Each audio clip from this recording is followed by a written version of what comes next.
ฉันไม่อยากเป็นแบบนี้เพราะชีวิตมันจนอยากได้อยากมีปล่อยตัวให้เขาลูบปล่อยตัวให้เขาคลำปล่อยตัวให้เขาลวงเข้าห้องไปกับเขา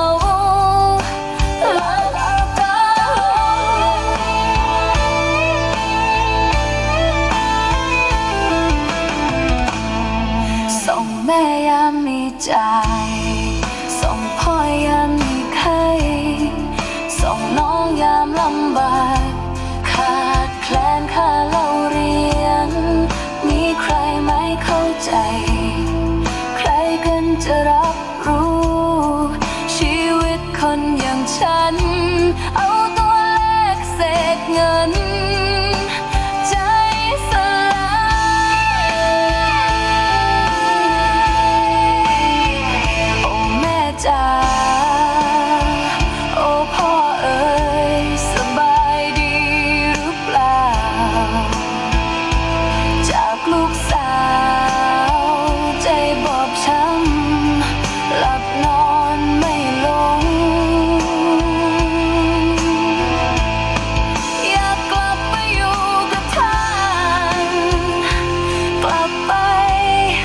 ทำสวนทำนาจากพ่อจากแม่มาจากคนที่รักมาเอาตัวเข้าแลกเงินให้แม่ได้มีใช้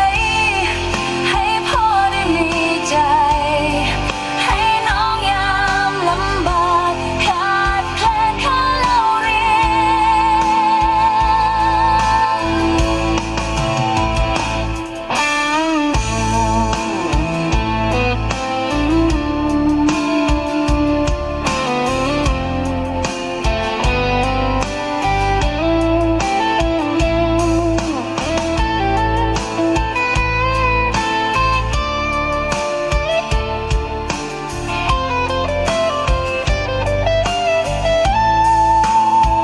โอ้แม่จ๋า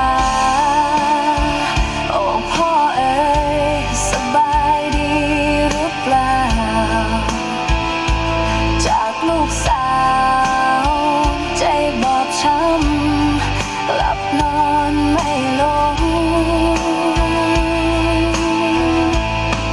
อยากกลับไปอยู่กับท่านกลับไปทำสวนทำนา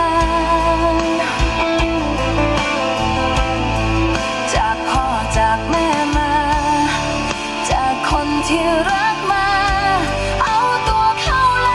กเงินให้แม่ได้มีใช้ให้พ่อได้มีใจให้น้องยามลำบากขาดแคลนค่าเล่าเรียนไม่อยากให้แม่เห็นไม่อยากให้พ่อรู้ว่าลูกเป็น